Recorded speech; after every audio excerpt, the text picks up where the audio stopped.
Olá pessoal, tudo bem com vocês? No vídeo de hoje aqui do Insight Edu, a gente vai ter uma super revisão para a prova da OBMEP, focando principalmente aí em você que vai fazer a segunda fase, pessoal. Pois é, se você está estudando para a prova para a segunda fase da OBMEP, sugiro que você se inscreva aqui no nosso canal, beleza? Isso incentiva bastante. Vamos resolver aqui várias questões de vários assuntos para você rever alguns conceitos, principalmente rever como responder a prova, como que é a prova, ou mesmo para você que não sabe exatamente como que é o formato da prova. Vamos resolver várias questões aqui no vídeo de hoje. Sem mais delongas, vamos lá para a primeira, pessoal. Questão aqui do nível 1. Em uma fila há 100 pessoas. A primeira e a terceira posições da fila são ocupadas por homens. A cada 5 posições consecutivas, há 3 mulheres e 2 homens. Por exemplo, nas posições 13, 14, 15, 16 e 17, há 3 mulheres e 2 homens. Item A. Quantas mulheres há na fila? Beleza, pessoal. Aqui a questão está perguntando quantas mulheres existem na fila de 100 pessoas. E ela falou pra gente que a primeira e a terceira posição são homens. E além disso, a gente sabe, né, que o enunciado deu pra gente que a cada 5 pessoas... 5 pessoas consecutivas da fila, 2 são homens e 3 são mulheres. Bom, eu tenho aqui 5 posições consecutivas e eu já tenho 2 homens. Faltam aí 3 mulheres, pessoal. E se a gente pegar de 5 em 5, vamos ter 3 mulheres e 2 homens. E sempre vai seguir essa proporção. Como assim? Então, se a cada 5 pessoas na fila eu tenho 3 mulheres, se eu pegar da 1 a 5, eu vou ter 3 mulheres. Se eu pegar da 6 a 10, eu vou ter 3 mulheres. E assim por diante. É uma proporção aqui, pessoal. Da 1 a 5, eu tenho 3 mulheres. Da 6 a 10, eu também vou ter 3 mulheres. Então, de 5 em 5, eu vou ter 3 mulheres. Se eu pegar o total de pessoas na fila, que são 100 pessoas, dividir por 5, né, já que eu estou aqui separando em bloquinhos de 5, eu vou ter 20 bloquinhos de 5 pessoas, certo? Eu vou ter de 1 ao 5, do 6 ao 10, do 11 ao 15 e assim vai. E como em cada caso aqui eu vou ter 3 mulheres, né, pessoal? Em cada bloquinho aqui de pessoas que a gente está separando, eu vou ter 3 mulheres. Eu multiplico aqui 20 por 3 e isso dá o total de 60 mulheres, pessoal. Existem outras formas de fazer, mas o item A é bem tranquilo. É só você perceber que se a cada 5 pessoas eu tenho 3 mulheres, com 100 pessoas eu vou ter aí 60 mulheres. Dava para você fazer de repente por regra de 3, tá? Mas o item A, isso aqui, se você deixar indicado isso daqui, pessoal, por exemplo, até o final aqui, né, não precisa colocar tudo, por isso que eu coloco essas reticências aqui na vertical, você já consegue justificar muito bem e o corretor já vai saber o que você pensou para fazer essa continha e chegar na resposta, que é 60. Item A, resolvido. 60 mulheres na fila. Item B. Complete a tabela abaixo, escrevendo homem ou mulher em cada posição, de acordo com o enunciado. Beleza, pessoal, o item B deu pra gente uma tabelinha, tá? E a questão que é que você escreva homem ou mulher, ok? Bom, aqui para economizar espaço, eu vou escrever H para homem, tá? E M para mulher, como a gente fez ali no item A. Dica, pessoal, se você vai responder a prova, é bom você dar uma justificadinha, né? Ao invés de só colocar, por exemplo, 60 na resposta. Nem que seja só a continha que você fez, ok? Se você colocar 100 dividido por 5 igual a 20 vezes 3 ali e depois colocar 60, o corretor já vai ter uma ideia do que você pensou. Mas nesse caso, como é uma tabela, você não vai precisar muito fazer isso. Então, se a questão pede para você preencher uma tabela, para você desenhar num tabuleiro ou alguma coisa assim, só o desenho por si só já é autossuficiente, ok? Desde, é claro, que você preencha corretamente. Como a gente viu no item A, pessoal, a cada 5 pessoas eu vou ter 3 mulheres. Então, se eu já tenho 2 homens aqui, eu vou ter que colocar mulher, mulher e mulher. Certo? E são para quaisquer 5 posições consecutivas de fila. Então, do 1 ao 5, eu vou ter 3 mulheres. Do 2 ao 6, eu vou ter 3 mulheres também. Só que eu já tenho 3 mulheres aqui, então eu vou ter que colocar um homem na posição 6. Vamos fazer isso aqui então, pessoal, beleza? E seguimos a mesma estratégia. Do 2 ao 6, eu tenho 3 mulheres. Do 3 ao 7, eu vou ter que ter 3 mulheres também. E eu já tenho 2. Então, eu vou ter que colocar uma terceira aqui. Então, a posição 7, com certeza, é mulher. Então, do 3 ao 7, do 4 ao 8, bom, a gente tem aqui 3 mulheres já nessas posições. Então, vamos ter que colocar um homem aqui. Então, a posição 8 é homem. do 5 ao 9. Do 5 ao 9 a gente precisa ter 3 mulheres e a gente tem 2, então vamos ter que colocar mais uma aqui. Posição 9, mulher. 5 ao 9 já foi, falta do 6 ao 10. Bom, do 6 ao 10 a gente precisa de 3 mulheres, a gente só tem 2, então a posição 10 com certeza é mulher, pessoal. E pronto, a gente preencheu aí a tabela do item B. E como é só para preencher a tabela, você não precisa justificar nada, porque aqui já tem exatamente o que a questão pediu, beleza? Vamos lá para o item C. Item C. Complete a tabela abaixo escrevendo homem ou mulher em cada posição de acordo com o enunciado. E aí a questão dá para você as posições 98, 99 e 100.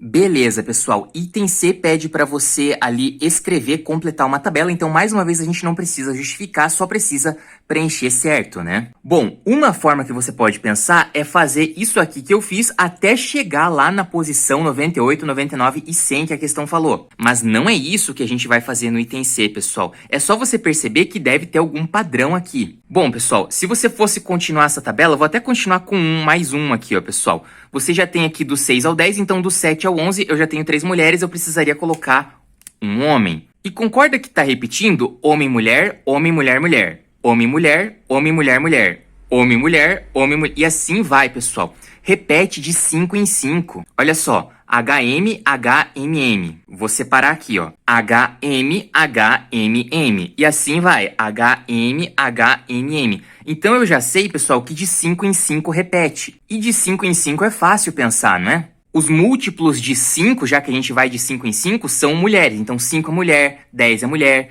15, 20, 25 e assim vai até o 100. Vou até colocar aqui o 100, que é múltiplo de 5, 99, 98, 97. A questão nem pede tudo isso, tá? Mas é só para ficar um pouco mais claro. Os múltiplos de 5, como é o caso do próprio 5, você tem mulher e o 100 é múltiplo de 5. Imediatamente anterior, eu tenho 99, então 99 também vai ser mulher. O 97 vai ser mulher. E aqui, 96 é homem, 98 é homem. Não acredita? Faz de 1 em 1 que você vai chegar nisso aqui, eu garanto. E seguindo o padrão que a gente identificou aqui preenchendo o item B, a gente consegue saber o item C. As posições 98, 99 e 100 são homem, mulher, mulher. Beleza, pessoal? E a gente já preencheu aqui o item C. E aí, conseguiu fazer? Conseguiu acertar? Vamos para as próximas aqui e eu sugiro que você dê uma pausa no vídeo também e vá tentando fazer. Detalhes, o item A é para ver se você entendeu o enunciado. A questão falou que a cada 5 pessoas eu tinha 3 mulheres, então com isso você conseguiria calcular aqui. Itens B e C não pediu justificativa porque era só você preencher aqui. Mas note como fazer o item B aqui no braço, pessoal, te ajudou a perceber o padrão que você usou para fazer o item C. Se a questão te pedisse a posição 998, 999 e 1000, você saberia porque seguiria esse mesmo padrão e você não teria que fazer tudo no braço. Então, às vezes, o item B te ajuda a responder o item mais difícil, que é o item C. Beleza? Essa questão foi só para aquecer sobre padrões, vamos para a próxima. Se você acha que a OBMAP é só número, então pense de novo ao ver essa questão aqui. Vamos lá. Uma máquina maluca transforma 2 frutas em uma fruta da seguinte maneira. Transforma 2 maçãs em uma laranja, transforma 2 laranjas em uma laranja e transforma uma maçã em uma laranja em uma maçã. Item A. Quantas vezes a máquina deve ser usada para transformar 3 maçãs em uma maçã? Beleza, pessoal. Vamos lá pensar primeiro nas transformações que a máquina maluca faz. A questão disse que ela faz algumas transformações. Uma delas eu até coloquei aqui, que ela transforma 2 maçãs em uma laranja. Ela também transforma 2 laranjas em uma laranja. Então vamos colocar aqui. E também transforma uma maçã em uma laranja em apenas uma maçã, pessoal. Beleza, são essas transformações. 2 maçãs viram uma laranja, 2 laranjas viram uma laranja e uma maçã com laranja vira uma maçã. E bem, esse aqui é o enunciado, né, pessoal? Vamos pensar agora no caso do item A, que a questão falou pra gente que ela tem 3 maçãs. Então vou colocar aqui maçã, maçã, maçã. Quantas vezes a máquina tem que ser usada para transformar 3 maçãs em uma só? Bom, se eu tenho 2 maçãs, eu posso transformar aqui, pessoal, conforme a gente viu, em uma laranja. Então é isso que eu vou fazer. Eu vou pegar essas 2 maçãs aqui e vou transformá-las em uma laranja. Então essas 2 maçãs não existem mais. Sobrou então uma maçã e uma laranja. E lembra o que a gente faz quando a gente tem uma maçã e uma laranja? A gente transforma a maçã e laranja em uma única maçã. Então é só eu pegar aqui a maçã e a laranja. E prontinho, eu já transformei isso em uma maçã, pessoal. Então, quantas transformações eu tive que fazer na máquina? Uma aqui, duas aqui, e eu já termino com uma maçã só. Então, são duas transformações, beleza? Que dois bonito. No item A, geralmente com alguns rabiscos aqui, o corretor já vai saber o que você pensou, até porque é muito simples, é só seguir as regrinhas que o próprio enunciado te deu ali, certo? Foi isso que a gente fez uma transformação, duas transformações, deixou isso escrito e colocou a resposta ali 2, beleza? Vamos pro item B. Item B. Explique como usar essa máquina algumas vezes para transformar 3 maçãs e 4 laranjas em uma maçã. Beleza, pessoal, o item D é um pouquinho mais trabalhoso aqui porque a gente tem mais frutas, né? A gente tem 3 maçãs e 4 laranjas. Lembrando sempre das regrinhas do enunciado. 2 maçãs viram uma laranja, 2 laranjas viram uma laranja e aqui maçã e laranja viram maçã. E a questão que é que a gente use a máquina aqui para transformar todas essas frutas numa única maçã. Bom, vamos tentar fazer o seguinte, vamos pegar frutas iguais e usar essas transformações aqui para ver o que acontece? Vamos lá então, vou pegar 2 maçãs aqui. Vou até tirar elas, vou riscar. 2 maçãs vão virar o quê? Vão virar uma maçã. Perdão, vão virar uma laranja, pessoal. Laranja, ó, cuidado. E seguindo o enunciado, 2 laranjas vão virar uma laranja. Então, 2 laranjas vão virar uma laranja. Note que eu tenho maçã, laranja, laranja, laranja, laranja. Vou pegar 2 laranjas de novo e transformar em uma. Pegar 2 laranjas e transformar em uma. Agora eu tenho maçã, laranja, laranja, laranja. Mesma ideia. Pego 2 laranjas, transformo em uma. Olha o que restou pra gente. Maçã, laranja, laranja. Mesma ideia. Pego 2 laranjas, transformo em uma. E olha só que interessante, a maçã que sobrou lá no começo é o que sobrou no final, junto com uma laranja. Eu tenho uma maçã e uma laranja. E o que dá quando a gente coloca na máquina maçã e laranja? Dá maçã, que é exatamente o que a questão ali falou pra gente. Ela quer que a gente use a máquina algumas vezes para transformar tudo em uma maçã apenas. Beleza? Agora, como que a gente explica isso? Como que a gente justifica? Não teve uma conta para fazer aqui. Como que eu coloco isso em resposta, já que o item B pediu para a gente escrever? Vamos dar uma olhada aqui. Olha aqui uma forma que você podia pensar para colocar a resposta. Foi basicamente descrever o que a gente fez aqui, pessoal. A gente pegou, lembra lá o que a gente fez em ordem. A gente pegou 2 maçãs e transformou isso em uma laranja, que eu até escrevi errado. Depois, a gente ficou só pegando 2 laranjas e transformando em uma, seguindo essa transformação maluca aqui. E a gente fez isso até que só sobrasse uma maçã e uma laranja. E a gente fez isso de pegar 2 laranjas e transformar em uma até só restar uma laranja e uma maçã. E aí, por fim, a gente fez o seguinte, né? A gente pegou a maçã e a laranja e isso virou uma maçã. E veja, pessoal, a questão não perguntou quantas transformações eu tive que fazer. Ela pediu para eu explicar como transformar esse monte de fruta aqui que ela deu, né? 3 maçãs e 4 laranjas em uma única maçã. Mas essa ideia aqui do item B, se você fez e entendeu, vai ajudar muito você a responder o item C, que é o mais difícil. Se você entendeu o item B, não vai ser tão difícil assim. Vamos lá. Item C. Começando com 2.018 laranjas e 517 maçãs, a máquina foi usada repetidamente até sobrar apenas uma fruta.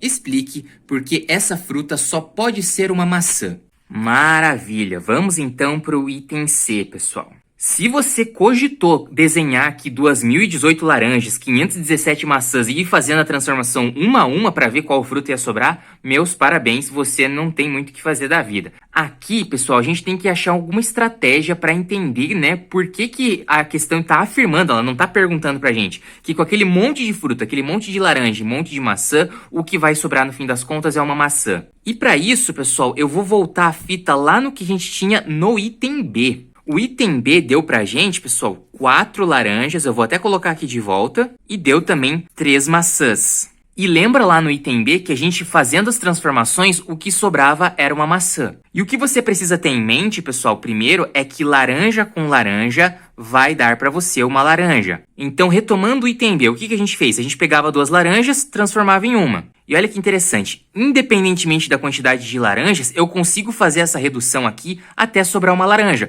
Porque se eu tiver 2, é só fazer essa transformação e vira uma só. Eu vou fazer só alguns rabiscos aqui no rascunho para você entender. Mas eu pego 2 laranjas, então eu retiro aqui 2 e isso me dá uma nova laranja. Veja que eu reduzi em uma laranja a quantidade total de laranjas. De novo, pego duas laranjas e com isso eu crio uma laranja nova. Mais uma vez, pego duas laranjas e crio uma laranja nova, até sobrar uma só. Então, olha que bacana, se a gente pegar todas as 2018 laranjas que o item C falou pra gente, e ficar fazendo essa transformação aqui de duas para virar uma, a gente vai reduzir as 2018 laranjas até restar uma única laranja, pessoal. Esse é o primeiro passo, a gente consegue pegar 2018 laranjas e transformar numa laranja só. E agora vamos olhar para esse monte de maçãs aqui que a gente tem. Lembra lá, pessoal, que a transformação era o seguinte: se eu pegar duas maçãs, isso aqui vai virar uma laranja também, pessoal. Então, olha só, eu pego duas maçãs e transformo numa laranja. Vou fazer isso. Pego duas maçãs e isso me dá uma laranja. Opa, mas agora eu tenho duas laranjas de volta. O que eu posso fazer? Posso usar essa transformação aqui. Então agora eu tenho maçã, laranja, laranja. E lembra lá da última transformação, né? Se eu pegar uma maçã e uma laranja, isso aqui vai me dar uma maçã, pessoal. São essas as transformações. Então, seguindo nesse exemplinho aqui, que nem é o que a questão deu, pessoal, eu tenho maçã, laranja, laranja. Eu posso transformar duas laranjas em uma laranja, e aí vai ficar maçã e laranja, e com isso, maçã e laranja, sobra maçã no final. Ah, mas e se eu quiser fazer essa transformação aqui primeiro? Vou deixar essa laranja que eu deixei circulado aqui de lado, vou pegar maçã laranja e isso vai me dar maçã. Vai sobrar de novo maçã laranja e isso vai me dar maçã. Quando sobrar uma fruta só, vai restar maçã. Parece que todos os caminhos levam a maçã. Vamos tentar entender um pouquinho melhor. Será que isso sempre acontece? Será que sempre vira uma maçã? Mais uma análise aqui antes da gente sair justificando. Imagina que eu tenho, vou até fechar isso aqui, vou até riscar isso daqui. Imagina que eu tenho isso, maçã laranja, maçã laranja. Qual que vai ser a fruta final se sobrar uma só? Eu posso pegar duas maçãs que vão virar uma laranja, e daí eu vou ter laranja, laranja, laranja. E como a gente viu, se tiver só laranja, a gente reduz a uma laranja só. Então isso aqui termina como laranja. E se eu fizer o seguinte, fizer maçã, laranja virar maçã e depois maçã, laranja virar maçã.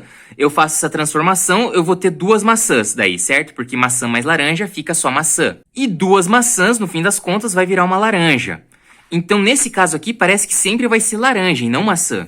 O que mudou? A quantidade de maçãs, pessoal. Aqui eu tenho um parzinho. E eu basicamente consigo transformar esse parzinho de maçã em uma única laranja. E daí só sobra laranja e eu consigo fazer as transformações. Volta lá pro item C. O item C falou que a gente tinha 2018 laranjas e 517 maçãs. E falou pra gente explicar por que no fim das contas vai virar maçã. Porque lembra lá, eu tinha 2018 laranjas, vou deixar assim. Usando só essa transformação, eu consigo transformar as 2018 laranjas em uma única laranja. Uma laranja só. E eu tenho, aí que vem o detalhe, uma quantidade ímpar de maçãs. Eu tenho 517 maçãs. Se eu pegar duas a duas, eu transformo todas as maçãs em laranja. Então pensa que dessas 517, eu pego 516, um número par, e transformo isso em laranjas. 516 maçãs, como duas maçãs viram uma laranja, quer dizer que 516 maçãs vão virar metade de laranja. No caso, 258 laranjas. Só que como é um número ímpar de maçãs, vai sobrar uma maçã também, lembra? Uma maçã. Então, nesse caso, eu vou ter 259 laranjas e uma maçã. De novo, qualquer quantidade de laranjas, usando essa transformação, eu consigo transformar tudo em uma única laranja. Então esse monte de laranja aqui, no fim das contas, vai virar uma laranja. E olha o que restou para mim. Restou uma laranja e uma maçã. Necessariamente vai restar uma laranja e uma maçã no final. E qual que é a última transformação? Maçã e laranja. E isso dá o quê? Isso dá maçã, pessoal. Então, no fim das contas, quando você for transformar tudo isso daqui, vai restar uma maçã. Beleza? Inclusive, esse tipo de esquema aqui como justificativa pode te ajudar a escrever. Mas vamos escrever e elaborar uma resposta aqui, pessoal. Beleza, pessoal. Um exemplo aqui para você justificar, já que a questão pediu para você explicar. Então, nesses casos, vale a pena até escrever mesmo. Até porque não tem muita conta envolvida. Olha o que eu fiz. Eu coloquei seja maçã igual a M, porque eu vou falar maçã muitas vezes nesse texto. Então, eu coloquei que maçã é igual a M. Então, toda vez que eu colocar M no texto, quer dizer que é maçã. E a mesma coisa eu fiz com a laranja, pessoal. Laranja eu vou falar várias vezes, então eu vou escrever só L. E eu escrevi aquela explicação que a gente falou. Sempre é possível reduzir qualquer quantidade de laranjas a uma única laranja, por causa da transformação, que duas laranjas viram um. Além disso, coloquei que sempre é possível reduzir o número par de maçãs a uma única laranja. Relembrando, pessoal, um número par de maçãs vai virar laranjas. E como um número de laranjas qualquer vira uma laranja, eu consigo dizer que um número par de maçãs vai virar uma única laranja lá no final. Um número par. Só que 517, lembra, é ímpar. Eu até podia colocar isso na resposta, já que 517 é um número ímpar, vai sobrar uma maçã. Então, no fim, vai sobrar uma maçã e uma laranja. E essa transformação, como a gente viu no enunciado, sempre vai resultar em maçã no final. Tem outros jeitos de escrever o texto, você podia, de repente, fazer algum esqueminha assim para explicar qual que era a lógica, para te ajudar ali a justificar, mas isso aqui já demonstra que você entendeu o que acontece. Eu sempre vou conseguir transformar várias laranjas em uma laranja só. E se o número de maçãs for ímpar, vai sobrar uma maçã, o resto vira tudo laranja, e daí maçã com laranja vai resultar maçã. E tá feita a explicação. Beleza, pessoal? Vamos para a próxima agora. Vamos ver um pouquinho de áreas aqui com geometria, com essa questão do nível 2. Pedrinho juntou 4 quadrados, sem sobreposição, e obteve o retângulo de contorno destacado em vermelho na figura. A área do quadrado sombreado é 4 centímetros quadrados. Item A. Qual é a área do retângulo de contorno destacado em vermelho? Beleza, pessoal, vamos lá. Primeiro que o meu quadrado ficou meio retângulo, mas tudo bem, né? O importante aqui é a ideia. A questão falou pra gente que é tudo quadrado, então é quadrado, quadrado, quadrado, quadrado. E ela quer saber a área desse retângulo inteiro aqui. E ela deu pra gente essa informação aqui, isso no item A, né? Ela deu pra gente a informação que esse quadrado sombreado tem área 4, né? 4 centímetros quadrados. Bom, pessoal, o que a gente precisa lembrar que é fundamental aqui para resolver essa questão? É muito simples. Área de quadrado. Se o quadrado tem área 4, pessoal, qual que é o lado dele? O lado vai ser 2, concorda? Porque um quadrado vai ter todos os lados de mesma medida. Então é 2 aqui, 2 aqui, 2 aqui. É 2 em tudo, né? E 2 vezes 2, base vezes altura, certo? 2 vezes 2 dá 4. Então, se um quadrado de área 4 tem lado 2, quer dizer que todos os lados aqui vão ser 2, né, pessoal? 2, certo? Essa parte aqui é 2. Aqui embaixo também é 2. Aqui também é 2. E em cima, é claro, também é 2. E isso nos leva a uma descoberta interessante, que o quadrado de baixo também tem lado 2, né, pessoal? Porque esses dois lados aqui estão grudadinhos. Então, todo esse quadrado aqui tem lado 2 também. 2 aqui, 2 aqui, aqui também vai ser 2. E a questão falou que todos são quadrados. Então, esse cara aqui de cima, pessoal, que é um pouquinho maior, é um quadrado também. E olha só, o lado dele não é 4, porque tem 2 aqui e 2 aqui. Então, o lado dele é 4. E os lados de um quadrado são sempre iguais. Então, essa parte aqui é 4. Essa parte aqui de cima, esse pedaço aqui de cima é 4. E aqui, obviamente, é 4 também. E olha só, isso nos leva ao lado desse quadrado maior aqui embaixo, que vai ser 6, né, pessoal? 2 aqui com mais 4 aqui é 6. Então, este pedaço todo aqui é 6. Este pedaço todo aqui é 6. E esta parte de baixo aqui também vai ser 6. E a questão quer saber qual que é a área total, né, pessoal? Qual que é a área de tudo? Você pode somar as áreas dos 4 quadrados, né, pessoal? Porque aqui vai ser 4, aqui vai ser 4, aqui vai ser 4 vezes 4, que é 16, e aqui vai ser 6 vezes 6, que é 36. Soma tudo e beleza. Ou você pode pensar que isso aqui, na verdade, é um retângulo, né? Porque se a gente colocar todos os quadrados juntos, isso vai formar esse retângulo, que tem a base 6, e a altura aqui é que é 6 mais 4, ou seja, 10. 6 vezes 10 vai dar aí 60 centímetros quadrados, né? Porque a questão deu a área pra gente em centímetros, né? Em centímetros quadrados, então é esta a resposta. Então, a partir de um único quadrado, a gente descobriu as medidas dos demais quadrados. Isso é mega importante para você. Como que justificaria essa questão? Bom, o enunciado deu para você esse desenho, então nada mais justo do que você colocar as medidas lá, de repente fazer só um esboço aqui deste retângulo, né, dizer que é 10 de altura e 6 de largura e fazer a continha aqui sem muito segredo. Colocando as medidas corretas lá no desenho que o próprio enunciado forneceu, você já está justificando, né, como que você chegou no 60, beleza? Vamos para o item B. Item B. Pedrinho juntou mais um quadrado à figura, também sem sobreposição, e obteve um novo retângulo de maior área possível. Qual é a área desse novo retângulo? Beleza, pessoal, vamos tentar entender aqui. A questão falou que o nosso amigo aí, Pedrinho, ele pegou esse retângulo que ele já tinha, que é esse monte de quadrados que a gente viu no item A. Então, ele já tinha isso daqui, certo? E ele juntou, né, mais um pedaço, mais um quadrado, melhor dizendo, e obteve o retângulo de maior área possível. Como assim? Bom, isso aqui, esse retângulo aqui, é o do item A que a gente viu que é um monte de quadrados, mas isso aqui não vem ao caso agora. A questão é que o Pedrinho ele vai pegar esse pedaço que ele já tem e colocar mais um quadrado do lado. Mas onde, afinal? Bom, lembra lá. Aqui, pessoal, mede 6, como a gente viu no item anterior, e aqui a altura, né, da figura que ele tem é 10. Então o Pedrinho vai ter que pegar um quadrado e juntar aqui para formar um retângulo. E o Pedrinho vai ter duas formas de fazer isso, que é ou colocando um quadrado aqui que vai ter lado 6, certo? Porque afinal de contas vai ter que formar um retângulo novo, então vai ser um quadrado aqui de lado 6. Ou, para obter a maior área possível, ele vai fazer o seguinte, ele vai pegar um quadrado de lado 10, pessoal. 10 e colocar aqui, tá certo? Bom, 6 vezes 6 dá 36 de área. Vou até colocar aqui, ó. Isso aqui dá 36,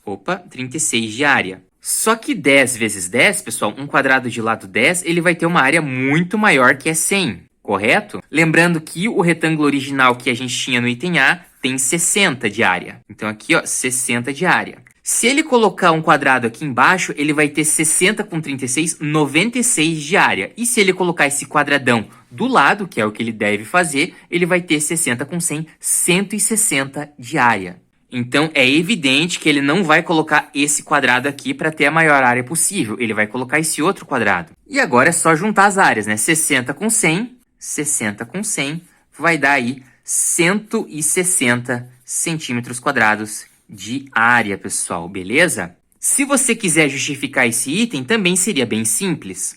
Seria só fazer esse desenho aqui, não tem problema nenhum em fazer um desenho na resposta, destacar a sua resposta final, porque lembre-se que a questão perguntou qual que é a área, e só colocar uma justificativa bem simples. Por exemplo, Pedrinho vai juntar um quadrado de lado 10, conforme desenho, por que não? E obter a maior área. Tranquilo, pessoal? Mas honestamente, talvez nem fosse necessário escrever. Se você desenhar, né, e colocar aqui a resposta correta, já está mais do que suficiente para o item B. Vamos agora quebrar um pouquinho a cabeça no item C, pessoal. Item C. Pedrinho quer obter outro retângulo igual ao retângulo do enunciado, destacado em vermelho e reproduzido abaixo, mas agora juntando 9 quadrados em vez de 4. Desenhe na figura como ele pode fazer isso. Beleza, pessoal. Então a questão deu pra gente de volta esse mesmo retângulo que a gente já sabe as dimensões, isso vai ser importante pra gente, que é 10 de altura e 6 aqui de largura, né, de base, e a gente tem que colocar 9 quadrados de modo a formar este retângulo aqui. Como que a gente faz isso? Bom, pessoal, primeira coisa, se a gente achar uma forma de conseguir preencher isso, é só desenhar e tá beleza. Isso já vai exigir um raciocínio de você.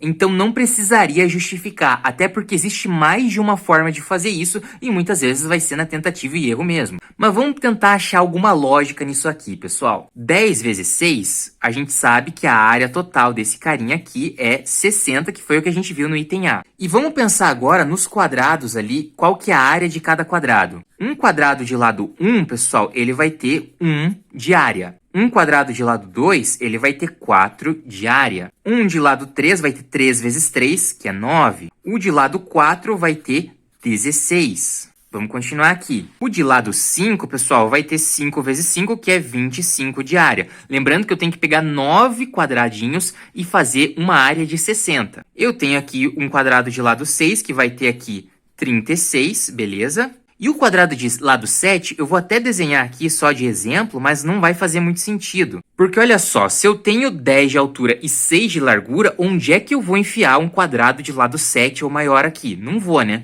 Então, o quadrado de lado 7, eu vou ter 49 centímetros quadrados de área, né? Mas não tem nem como enfiar isso num desenho aqui de modo a fazer um retângulo 10 por 6. Então, esse cara aqui, pra frente, né? Ou seja, quadrados maiores que esse não vão servir. No máximo aqui, lado 6. Dessa vez a gente vai ter que usar 9 quadrados para formar 60 de área. Lembrando lá, pessoal, que na questão A, no item A, no enunciado, a questão deu pra gente o mesmo retângulo, só que formado por 4 quadrados ao invés de 9. E a gente tinha aqui quadrado de lado 2, de lado 4, de lado 6. Vamos ter que testar aqui quadrados de repente até menores. Ou sei lá, eu de repente tento fazer esse quadradão aqui 6 por 6 e tento colocar quadradinhos menores para formar essa parte aqui de cima. É um caminho.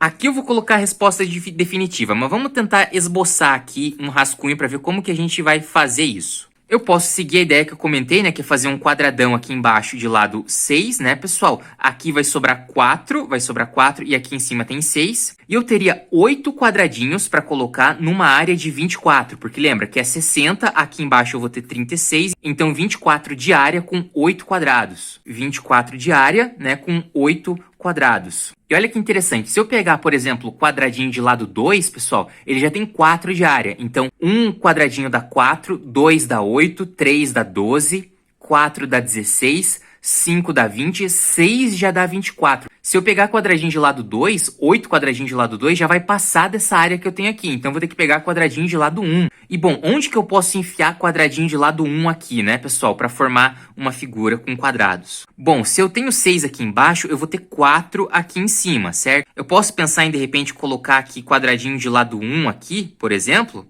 Mas aí eu vou ter 4 aqui, 5 aqui. Começa a ficar meio estranho, né? Como é que eu vou colocar aqui mais quadradinhos? Porque eu tenho 1, 2, 3, 4, 5. Eu tenho que pegar 4 quadradinhos e preencher aqui. Parece que não tem como. Eu ia ter que usar muito quadradinhos de lado 1 e não fica muito legal. Bom, eu coloquei aqui em pé, mas eu posso tentar colocar deitado para ver como que fica. Vou até fazer isso. Então aqui o quadradão de lado 6. E como tem lado 6, eu posso colocar de repente 6 quadradinhos aqui, ó. 1, 2, 3, tá bem fora de escala isso aqui, 4, 5, 6. Mas é só um esboço, é só um rascunho.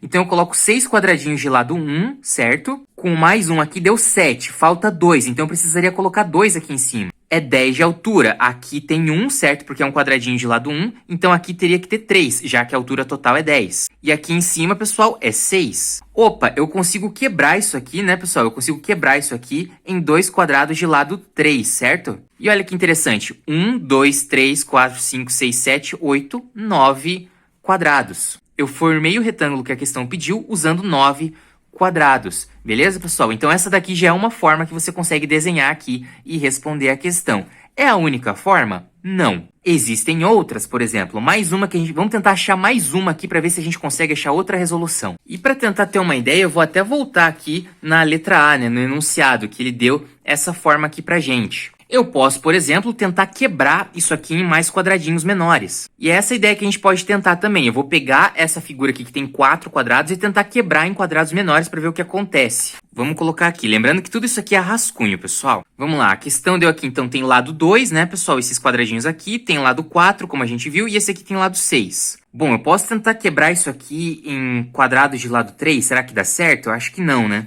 Porque aqui fica 3, 3, 3, mas eu tenho 8, ou melhor, tenho 7 quadrados e não 9, né? E aí fica meio difícil quebrar aqui pra ficar 9 quadrados. Vamos tentar de outro jeito. Beleza, né? Lado 2, esse aqui tem lado 4, eu posso tentar quebrar de repente. Se eu quebrar aqui em 4 quadrados de lado 2, né, pessoal, tudo com lado 2, também fica meio esquisito, porque eu tenho 7 quadrados aqui, né, e eu precisaria quebrar para virar 9, e parece que não tem como fazer isso. Mas a gente tenta de novo. Olha só, pessoal, 10 é a altura, e eu posso colocar vários quadradinhos de lado 2 empilhados para ver o que acontece. Vamos fazer isso. Vou colocar aqui lado 2, lado 2, lado 2, lado 2. É tudo de lado 2 aqui. Como a largura do retângulo é 6, quer dizer que aqui tem 2 e aqui tem 4. Será que a gente consegue fazer agora? Bom, eu posso pegar lado 4 aqui e formar um quadrado. Eu posso pegar de novo lado 4 aqui e formar outro quadrado. Eu tenho 1, 2, 3, 4, 5, 6, 7.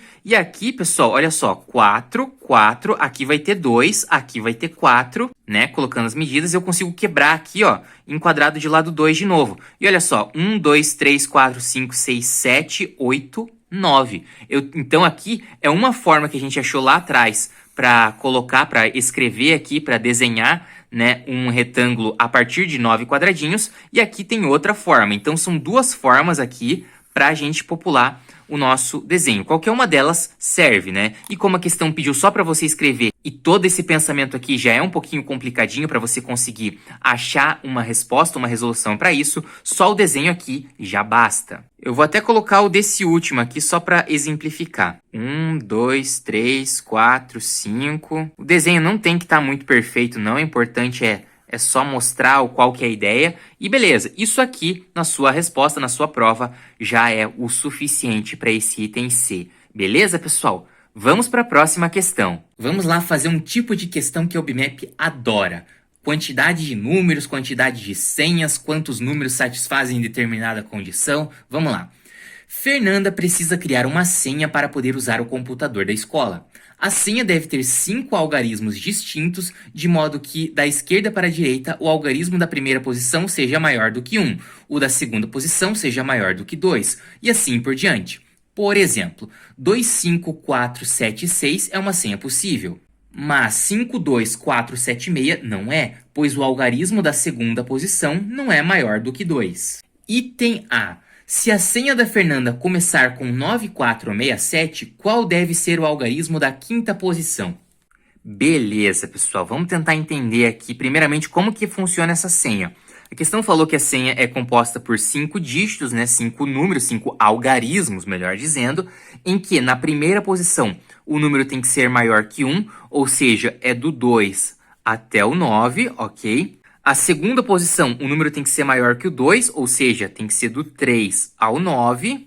A terceira posição tem que ser maior que o 3, então vai ser do 4 ao 9. A quarta posição, o número tem que ser maior que 4, então do 5 ao 9. E a quinta posição, o número tem que ser maior que 5, ou seja, do 6 ao 9. E também não pode ter número repetido, certo? Se eu colocar, sei lá, 8 aqui na segunda posição, eu não vou poder colocar o 8 na quinta posição, certo?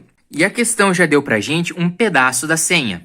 9467. E ela tá perguntando qual que vai ser aqui a última posição. Veja bem, a última posição, que é a quinta posição, o número tem que ser maior do que 5, ou seja, 6, 7, 8 ou 9. Então as opções que a gente tem são 6, 7, 8 e 9. São só essas opções. E aí você vai perceber o seguinte, o 9 já foi e eu não posso repetir o dígito, então o 9 não vai ser. O 6 já foi e eu não posso repetir o dígito, então o 6 não vai ser. O 7 já foi e eu não posso repetir dígito também. Sobra para nós o 8. Então qual que é o dígito que está faltando aí nessa senha e que com certeza a Fernanda vai colocar, pessoal? É o 8. O 8 vai ser o dígito faltante da nossa senha. Como sempre, item A bem tranquilo, só para você entender ali o enunciado, beleza? Vamos agora para o item B, que as coisas começam a ficar interessantes. Item B. Se Fernanda começar a formar sua senha escolhendo o algarismo 7 para a quinta posição, quantas são as possibilidades de escolha para a quarta posição? Vamos lá então, pessoal. A senha tem 5 dígitos, né? E a questão falou aí que a Fernanda vai colocar no último dígito, né? Na última posição, melhor dizendo, o número 7. Então coloca aqui o 7. E a questão quer saber quantos números dá para a Fernanda colocar na quarta posição. Bom, pessoal, olha só a estratégia que a gente vai pensar aqui, que vai ser muito útil lá no item C também.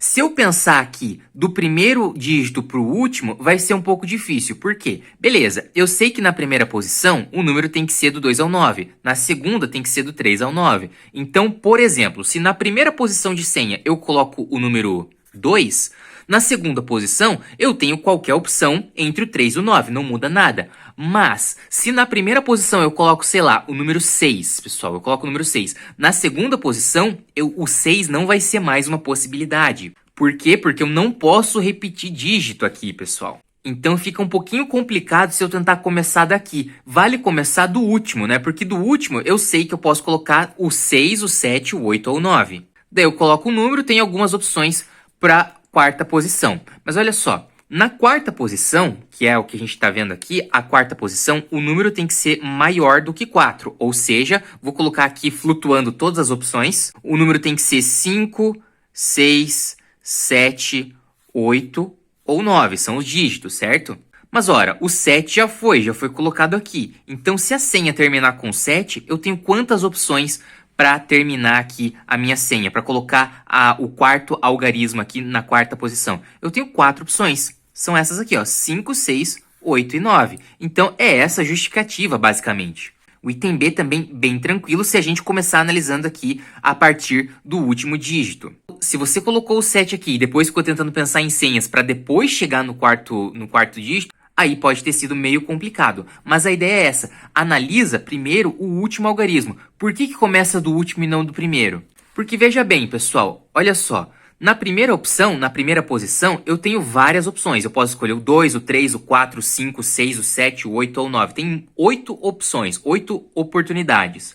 E na quinta posição, eu tenho 4 só, porque eu posso escolher o 6, o 7, o 8 ou o 9. Então aqui é mais restritivo, beleza? Então se atente a essa ideia de começar analisando aqui da onde é mais restrito as suas opções, beleza? Vamos agora para o item C, pessoal. Item C. Quantas senhas Fernanda poderá formar? Beleza, pessoal, vamos tentar entender esse item C. Primeira coisa, eu vou mudar a questão só para explicar uma coisa e depois a gente volta para o item C, beleza? Imagina o seguinte, imagina que eu tenha os algarismos aqui do 1 ao 9 e eu quero formar uma senha de 5 dígitos e a minha única condição é que os dígitos não se repitam. E aí eu pergunto para você, quantas formas eu tenho de fazer isso? Bom, o que você ia pensar? Você ia pensar, eu tenho 9 números diferentes, 9 algarismos diferentes que eu posso colocar no primeiro dígito, então eu tenho 9 possibilidades. Beleza? Depois, para o segundo dígito, como eu já coloquei 1 aqui, me restam 8 dígitos, eu tenho 8 possibilidades. Para o terceiro dígito, como eu já coloquei 2 aqui, eu vou ter 7 possibilidades. Para o quarto dígito, como eu já coloquei 3, eu vou ter 6 possibilidades e, por fim, 5 possibilidades. E pelo princípio multiplicativo, é só você multiplicar, tudo isso daqui, que você vai ter lá um certo número de possibilidades de senha, ok? E isso é claro se a gente considerar que a única restrição é não repetir o algarismo aqui, considerando do 1 ao 9. Porém, o detalhe é o seguinte, a gente tem uma restrição, né, pessoal? O primeiro dígito tem que ser maior que 1, o segundo maior que 2, o terceiro maior que 3 e assim vai. E vai ficar meio confuso, pessoal, porque olha só. Vamos agora voltar para o contexto da questão aqui, que eu tenho 5 dígitos e eu quero ver quantas opções eu tenho. Bom, na primeira posição, vou até colocar aqui de volta, as posições aqui dos dígitos. Na primeira posição, eu tenho quantas opções? O número tem que ser maior que 1, então eu tenho 8 possibilidades, correto? Na segunda posição, eu tenho 7 possibilidades, porque o número pode ser do 3 ao 9. Pode ser 3, 4, 5, 6, 7, 8, 9. Na terceira pode ser 6 opções, na quarta 5 e na quinta 4 opções. Agora eu te pergunto, será mesmo que são 7 opções aqui, por exemplo? Mais ou menos, pessoal, porque olha só. Na segunda posição, quais são os números que eu posso colocar? Eu posso colocar o 3, o 4, o 5, o 6, o 7, o 8 e o 9, correto? Só que tem um probleminha aqui. Se na primeira eu tenho 8 opções para colocar aqui no primeiro dígito. Então imagina que eu coloco, vamos supor aqui que eu coloco o número, né? Agora já é o número da senha, eu coloco, sei lá, o 6. Se eu coloco o 6 na primeira posição, na segunda posição eu não vou mais ter 7 possibilidades, eu vou ter apenas 6. E aí que começa a complicar a situação, porque a quantidade de opções que eu tenho por dígito depende do dígito anterior. Então não é um pensamento tão linear quanto aqui em cima. Porque aqui de volta você vai pensar, no terceiro dígito, pessoal, eu tenho quantas opções? Eu tenho 6, né? Porque eu posso colocar o 4, o 5, o 6, o 7, o 8 ou o 9. Então eu tenho 6 opções. Só que se na primeira posição eu usar um desses números, eu não tenho mais 6 opções, eu tenho 5. E se no segundo dígito eu colocar o número, vamos supor que eu coloco o número 5, eu não tenho mais 5 opções, eu tenho 4 opções para a terceira posição. Então começa a ficar um pouco confuso. Qual que é a ideia? Lembra lá do item B que a gente analisou de trás para frente. Porque vamos combinar, qual que é a posição da senha que tem menos possibilidades? É a última, concorda? Porque na última posição da senha eu posso colocar os números 6, 7, 8 e 9. É o mais restritivo.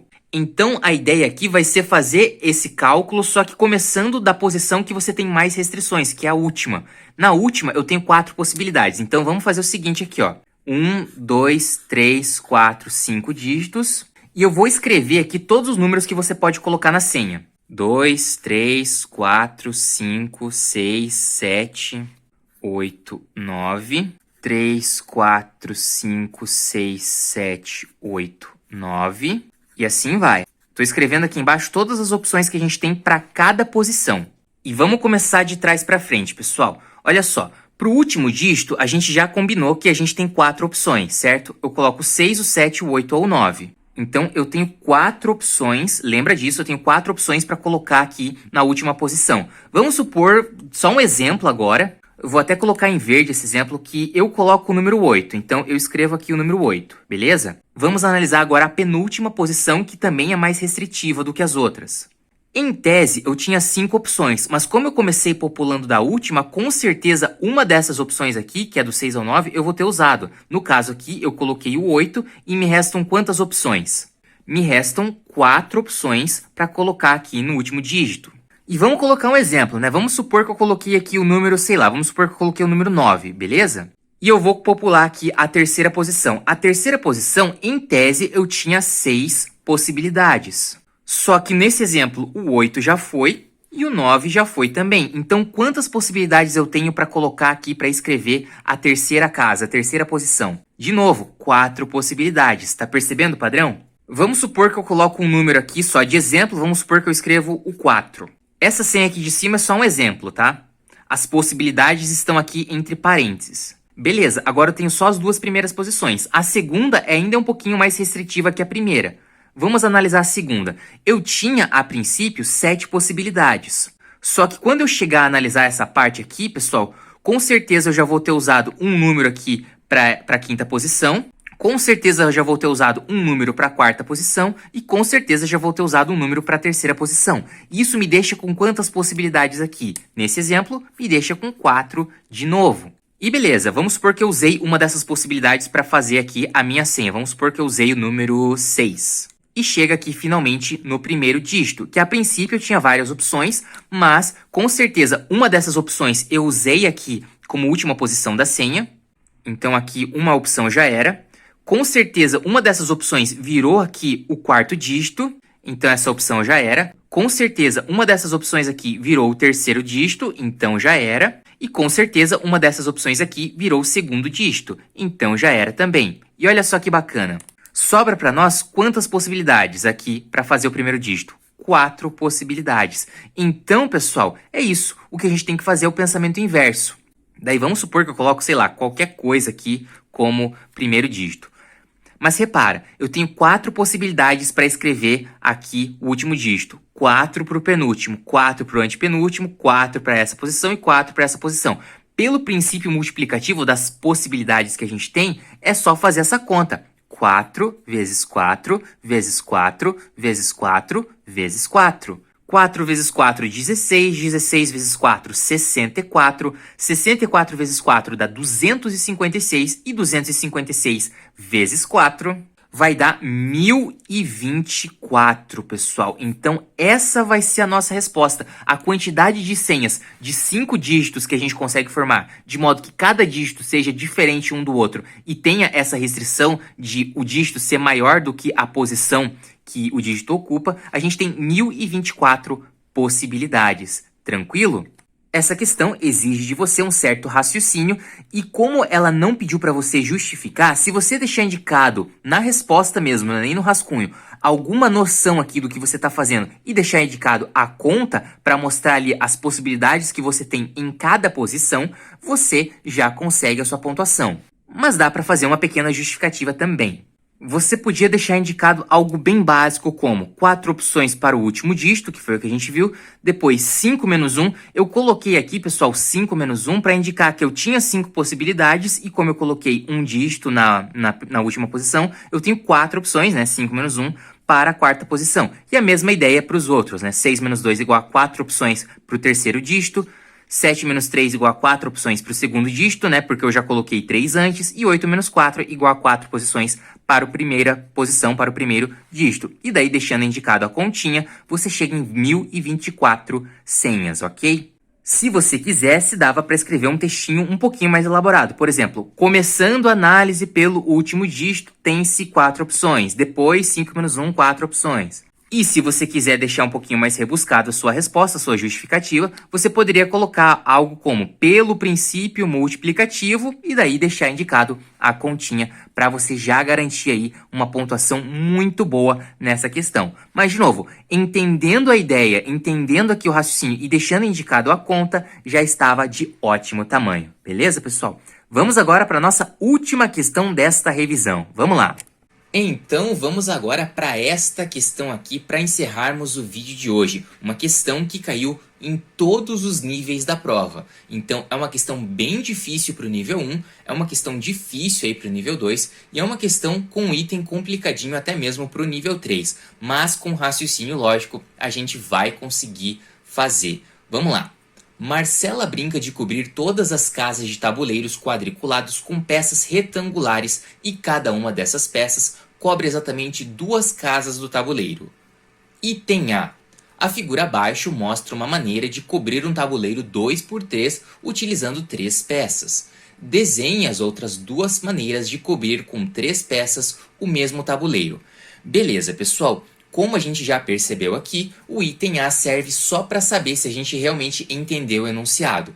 Bom, a Marcela ela tem peças ali retangulares que tem um quadradinho de largura e 2 de comprimento, por assim dizer, né? Essas pecinhas retangulares cobrem 2 quadrados e o enunciado já deu pra gente um exemplo. E agora a gente vai ter que desenhar as outras 2 formas de preencher esses quadriculados. Bom, primeiramente, o primeiro modo que eu penso de cobrir tudo isso aí é colocar todas as peças em pé, mais ou menos assim, pessoal, certo? E você já cobre de uma maneira, né, de outra maneira, o tabuleiro aí 2x3 e é uma maneira diferente daquela que o enunciado deu aí pra gente. E veja o exemplo que o enunciado deu. Concorda que a peça que está em pé é a peça da direita? Pois é, eu posso fazer algo simétrico, né? Eu posso fazer com que a peça de pé seja a peça da esquerda e daí as outras 2 ficam deitadas. E assim eu tenho uma outra forma de preencher aí, né, de cobrir o tabuleiro usando essas peças da Marcela. E o item A é simples assim. Nesse caso não precisa justificar porque é uma aplicação bem direta das regras que o enunciado deu e é uma questão bem simples, é só escrever, né? É só você desenhar as maneiras de popular aí esse quadriculado, esse tabuleiro e a questão está resolvida. Item B. De quantas maneiras diferentes Marcela pode cobrir com 4 peças o tabuleiro abaixo? Beleza, pessoal. Vamos ter que analisar aqui caso a caso. De novo, a primeira ideia que eu tenho é colocar todas as peças de pé ali embaixo, né? Como a gente fez no item anterior. E daí só o que me resta é colocar uma peça deitada ali em cima. Beleza, populamos, né? Preenchemos o tabuleiro de uma forma. Mas deve existir outras formas, né? Vamos tentar de novo aqui, pessoal. Bom, se na primeira tentativa eu tentei com as peças todas em pé, vamos tentar com as peças todas deitadas aqui, ó. Vamos fazer uma pilha. Desse modo, o que acontece? Bom, vai ter que ter uma peça ali em pé, certo? E aí a gente popula de mais uma maneira, a gente consegue cobrir esse tabuleiro com as peças retangulares de Marcela. Bom, deve ter outra forma, né, pessoal? Vamos pensar o seguinte. Vamos pensar em colocar 2 peças de pé, só que mais na parte de cima ali do nosso tabuleiro. Assim. E daí a gente consegue popular o resto, né? Vai ter que ficar uma peça em pé na esquerda e outra peça deitada ali embaixo.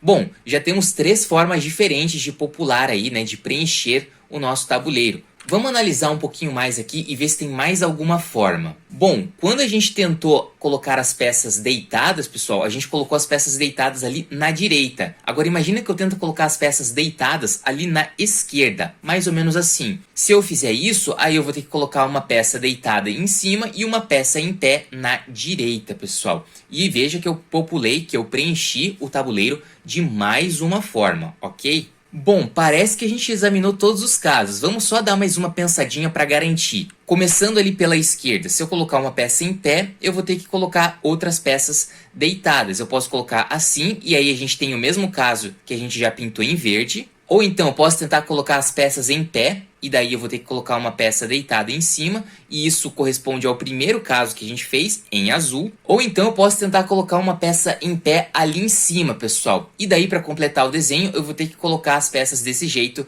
e é o caso laranja, o terceiro caso que a gente tentou fazer. E se ao invés de colocar uma peça em pé, eu tentar colocar uma peça deitado, aí o único jeito de popular isso é desse jeito aqui, pessoal, que é o caso que a gente pintou em roxo, certo? Que a gente colocou ali as peças em roxo. Então parece que esses são os 4 modos, as 4 maneiras de você popular, de você preencher, de você cobrir o tabuleiro com essas peças retangulares. E aí fica a pergunta, como que você justifica Isso. A resposta, ela é numérica, certo? A questão está perguntando quantas maneiras diferentes e são 4 maneiras. Mas para não parecer que você chutou, pessoal, e como são só 4 casos, se você for justificar lá na prova, eu recomendaria que você desenhasse mesmo as 4 maneiras e colocasse um textinho bem simples só para dizer a quantidade. Existem 4 maneiras diferentes de cobrir o tabuleiro. E aí você desenhava essas 4 maneiras, que já seria mais do que o suficiente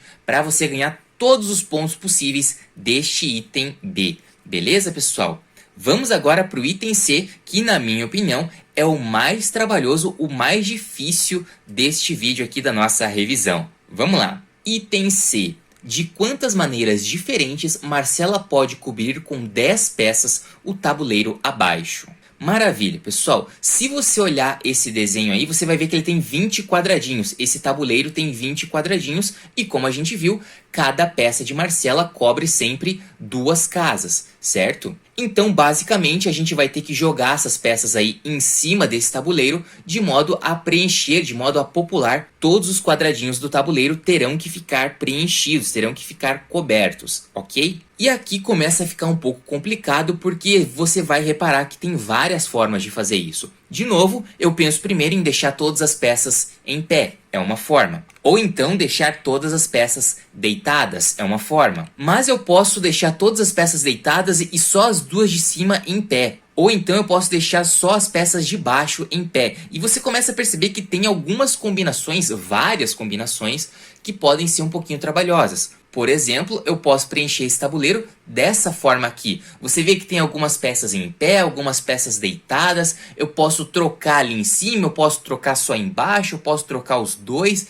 E você começa a perceber que não é tão simples, que existem várias formas de você popular, de você preencher esse tabuleiro. E o que a gente faz agora? Bom, pessoal, uma forma que dá para pensar é em como que você vai popular, em como que você vai preencher o centro do tabuleiro, que são essas 4 casas centrais aí. Bom, você pode ter um caso em que você coloca essas 2 peças em pé, você pode colocar essas 2 peças também deitadas, e isso é outra possibilidade, é um segundo caso, e tem alguns casos também, pessoal, em que essas casas aí do centro não vão estar completamente cobertas pela peça. Olha só esse caso, por exemplo, eu vou cobrir ali algumas casas do centro, mas não todas. Se eu fizer isso, eu posso, por exemplo, colocar outras 2 peças aqui, preenchendo desse modo, né, cobrindo desse modo as 4 casas centrais e mais algumas. Esse é um terceiro caso. Mas existem outros. Ao invés de colocar na direita 2 peças deitadas, eu posso colocar uma peça em pé. Esse é um quarto caso.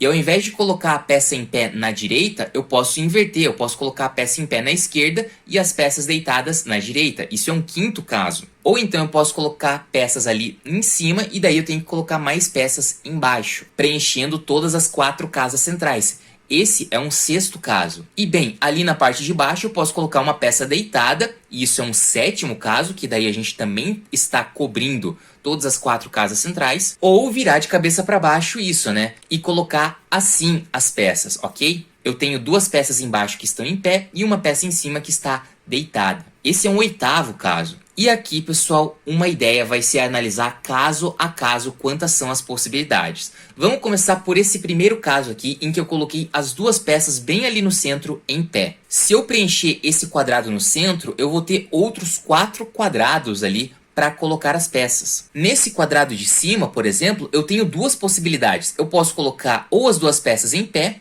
ou as 2 peças deitadas. Isso, claro, só para esse quadrado de cima. Eu tenho 2 possibilidades, mas eu tenho 2 possibilidades também para o quadrado da direita, para o quadrado da esquerda e para a parte de baixo da figura. Então, pelo princípio multiplicativo, eu tenho 16 possibilidades, pessoal. Porque considerando ali a parte da esquerda, a parte de cima, a parte da direita e a parte de baixo do tabuleiro, eu posso colocar em pé, em pé, em pé, em pé, ou então deitado, deitado, deitado, deitado, em pé, deitado, tem várias combinações se você analisar bem, e essas combinações ali de cada canto do tabuleiro são independentes e isso me dá 16 casos possíveis, começando a popular o tabuleiro, né, começando a popular a parte central com as 2 peças em pé.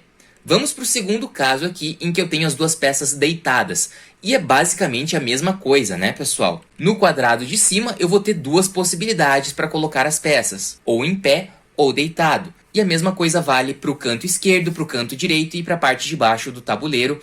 Mesma ideia, são outras 16 possibilidades aqui, pessoal. Vamos agora para os casos mais esquisitos em que você não cobre bonitinho as peças do centro desse tabuleiro. Vamos para esse caso 3 aí, em que você coloca várias peças deitadas, pessoal. Veja que nesse terceiro caso, nas peças ali das pontas, tanto da ponta esquerda quanto da ponta direita, só tem uma forma de preencher, que é desse modo, colocar as peças em pé. É só uma forma. E aí, de novo, você tem a ponta de cima e a ponta de baixo do tabuleiro. Você tem duas possibilidades para cada, para popular, né, para preencher esse tabuleiro. E isso dá 4 maneiras diferentes de você preencher o tabuleiro, começando aí com essas casas centrais que a gente colocou as peças. Mas tem um outro caso também, né, que você coloca duas peças deitadas na esquerda, uma em pé na direita, e veja que ali na ponta esquerda você vai ter que colocar uma peça em pé, não tem outro jeito, e sobra pra gente 3 pontas ali pra gente colocar as peças. Como em cada ponta a gente tem duas possibilidades, você tem 2 vezes 2 vezes 2, 8 maneiras, 8 formas de preencher esse tabuleiro aí. E tem, é claro, o caso simétrico desse, né, pessoal? Que você tem ali uma peça em pé bonitinho e depois duas peças deitadas. Mais uma vez, na ponta direita não tem o que fazer, você tem que colocar uma peça em pé. E de novo, sobram 3 pontas e cada ponta você tem duas possibilidades para colocar as peças. Ou as duas em pé, ou as duas deitadas. 2 vezes 2 vezes 2, você tem 8 maneiras de popular o tabuleiro, começando desse jeito. E temos um sexto caso, né, pessoal, em que todas as peças estão em pé e que você coloca dessa forma. Se você analisar bem, na ponta de cima e na ponta de baixo, você vai ter que colocar a peça deitada, não tem outro jeito. E sobram 2 pontas para você colocar as peças. 2 possibilidades para a ponta da esquerda, 2 possibilidades para a ponta da direita. Lembrando, né, pessoal, que essa possibilidade é colocar ou as peças em pé ou as peças deitadas. Então, nesse caso aí que a gente começou, temos 4 maneiras de popular o tabuleiro. Mas ainda tem mais, né, pessoal? Eu posso colocar 2 peças em pé mais ali em cima e uma deitada ali embaixo. Veja que na ponta superior eu vou ter que colocar uma peça deitada e sobram ali 3 pontas para eu decidir se eu vou colocar as peças em pé ou deitadas. E são 2 possibilidades para cada ponta. Isso dá 2 vezes 2 vezes 2, 8 maneiras, 8 formas. E por fim, temos esse caso aqui, pessoal, que eu coloco 2 peças em pé mais ali embaixo e uma peça deitada um pouquinho mais para cima. Seguindo a mesma ideia, na ponta ali inferior você vai ter que colocar uma peça deitada e sobram ali 3 quadrados para você decidir se você vai colocar as peças em pé ou deitados. E são 2 possibilidades para cada ponta, como a gente já viu. 2 vezes 2 vezes 2, temos mais 8 maneiras. E agora é só somar todas essas possibilidades aí, todas essas maneiras. 16 com 16 dá 32, 32 com 4, 36, 36 com 8 vai dar 44, 44 com 8, 52, 52 com 4 dá 56, 56 com 8 dá 64 e 64 com 8, 72. Então a gente tem 72 maneiras de popular este tabuleiro aí que a questão deu pra gente. É um item bem trabalhoso para você pensar. E bem, são 72 formas. Como que você vai justificar essa questão? Você pode escrever o número 72, mas precisa dar uma justificativa. E desenhar todos os 72 tabuleiros me parece muito exagerado e muito demorado para fazer. Você tem outras questões na prova para fazer no dia. Então vamos voltar agora para a folha para ver como que a gente responderia, justificaria esse item C aí, pessoal. E beleza, voltamos aqui para a folha, pessoal. Bom, vocês viram agora há pouco que essa questão exigiu bastante raciocínio, mas a gente explicou vários casos que na hora de você justificar dava para reduzir, por exemplo, a 3. Porque veja só, olha aqui como a gente escreveu. Cada ponta, daí eu desenhei essa ponta, que seriam na verdade 4 casinhas ali quadradas, pode ser preenchida de 2 formas, que na verdade seria ou 2 peças em pé ou 2 peças deitadas, certo? E há 3 maneiras de popular as 4 casas centrais. Aquele monte de casa a gente consegue reduzir aqui na hora de justificar a 3, que seria, no primeiro caso, popular exatamente as 4 casas centrais com 2 peças, e tem 2 rotações, porque você pode fazer isso em pé ou deitado. E quando você faz isso, você tem 4 pontas. Então você tem 2 formas de colocar isso aqui no centro e depois 2 formas para cada ponta, e fazendo aqui a multiplicação, 32 formas. Ou então você pode colocar uma peça deitada e outras duas em pé, né? E essas duas preenchem metade, que foram vários casos que a gente viu, que tem 4 casos, né? 4 rotações possíveis, se você for parar para pensar, ok? E colocando desse modo, ficam 3 pontas quadradas aqui para você preencher. E cada ponta você tem 2 opções. Então você tem 4 rotações e daí para cada ponta 2 possibilidades. Isso dá 32 formas também. E um último caso que você coloca 4 peças no centro, né? De modo que nenhuma peça cubra 2 quadrados do centro. E você tem isso de 2 formas, que é em pé ou deitado, como a gente viu ali em casos separados. São 2 rotações e fazendo desse modo, você fica com 2 pontas livres. Então, 2 porque são 2 possibilidades de rotação e depois 2 possibilidades para uma ponta, 2 para outra e pelo princípio multiplicativo, 8 formas. Somando tudo, né, pessoal? Somando 32 com 8 vai dar 72 maneiras, beleza? Ali no slide a gente fez em vários casos para conseguir entender melhor, mas na hora de explicar, para não ficar um negócio tão exagerado, você pode tentar alguns atalhos aqui, beleza, pessoal? Que o corretor vai entender a ideia com toda certeza. Tranquilo? Essa foi a nossa mega revisão para a prova da OBMEP. A gente resolveu 5 questões na íntegra e a prova tem 6. Então foi praticamente uma prova completa aí. Não abordamos todos os conteúdos, mas abordamos vários conteúdos importantes e principalmente vários tipos de questões para você treinar aí o seu raciocínio lógico e treinar aí como responder as questões e garantir a sua medalha lá na frente. Beleza, pessoal? Muitíssimo obrigado por assistir ao vídeo, excelentes estudos para você, uma excelente prova, que a sua medalha de ouro, de prata, de bronze ou que a sua menção honrosa que você está cobiçando chegue em suas mãos e a gente se vê nos próximos vídeos. Um grande abraço e até a próxima!